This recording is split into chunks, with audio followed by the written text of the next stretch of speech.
Huron जे रूहानी पेशवा पीर साहब पागारे जन जी 65 सालगिरह, MSF तालके पन्नो अकिल जे कारकुननि ऐं पाकिस्तान फंक्शनल मुस्लिम लीग UC मुबारकपुर जे वर्करनि ऐं हुर जमायत पारां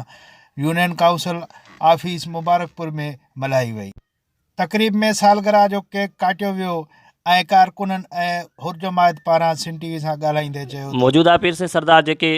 दीनी ख़िदमात कयो आहिनि त उहे त असां नथा बयानु करे सघूं, छो त इमामुल आरिफ़ीन हज़रत पीर साईं रोज़ेदारी खां वठी जेका बि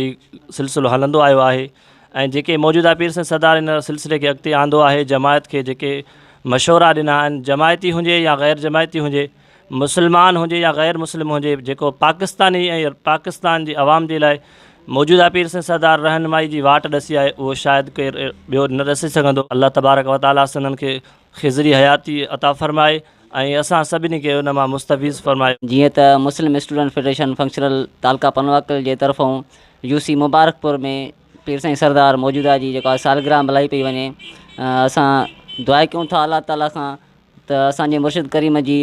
ज़िंदगी में बरकत अता फ़रमाए, आमीन। ऐं उन खां अलावा जेके बि असांजे मुर्शिद जूं दीनी ख़िदमतूं तोड़े मुल्क लाइ मिलत लाइ कंहिंखां बि गुजूं न आहिनि, तमामु दोस्त जेके असां वटि हिते आया तिन जा शुक्रगुज़ार आहियूं। अल्हम्दुलिल्लाह सुमा अल्हम्दुलिल्लाह।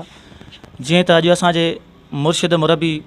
हज़रत मोहम्मद सबक़तुल्लाह शाह राशिदी जी सालगिरह जो मौक़ो आहे,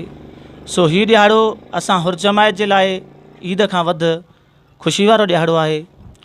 ऐं असांजे मुर्शिदनि करीमनि जी जेकॾहिं सियासी पस मंज़र ॾिसिजे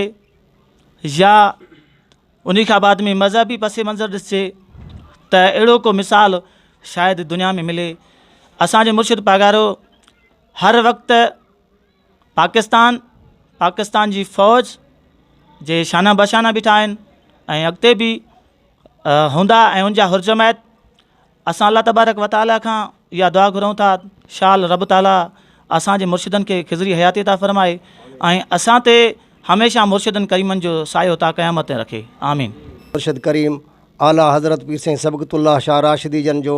सालगिरह जो आहे, सभु जमायत खे मुबारकूं ऐं सभु MSF वारनि खे मुबारकूं हुजनि ऐं सभु मुबारकपुर जा जेका तालके पनो अकिल जा जेका बि वर्कर आहिनि उन्हनि खे असांजी दिलि जी गहरनि सां चऊं था त तमामु बहितरीनु सुठो कमु कनि पिया ऐं अॻिते सुठो कमु हलंदो पियो इंशाअल्लाह ताला ऐं वॾी कोशिशि पियो करे ऐं जमायत जी ख़िदमत करे पियो, इंशाअल्लाह ताला अॻिते बि कंदो रहंदो ऐं मुर्शिद करीम हमेशह जे लाइ अल्लाह ताला हुनखे ता क़यामत ताईं कामयाबु कंदो ऐं असांजी दुआ ऐं सभु जमायत जी दुआ। तक़रीब में जमायत ऐं कारकुननि पारां पीर साहब पागारे जी हयाती ऐं सिहत कामिला लाइ ख़ासि दुआऊं घुरियूं वयूं ऐं मुल्क पाकिस्तान लाइ पिणु ऐं पाकिस्तान जी फ़ौज जे लाइ दुआऊं घुरियूं वयूं ऐं तक़रीब में हर तरफ़ भेद पागारा जा नारा गूंजंदा रहिया। कैमरामैन मुग़ल महर सां गॾु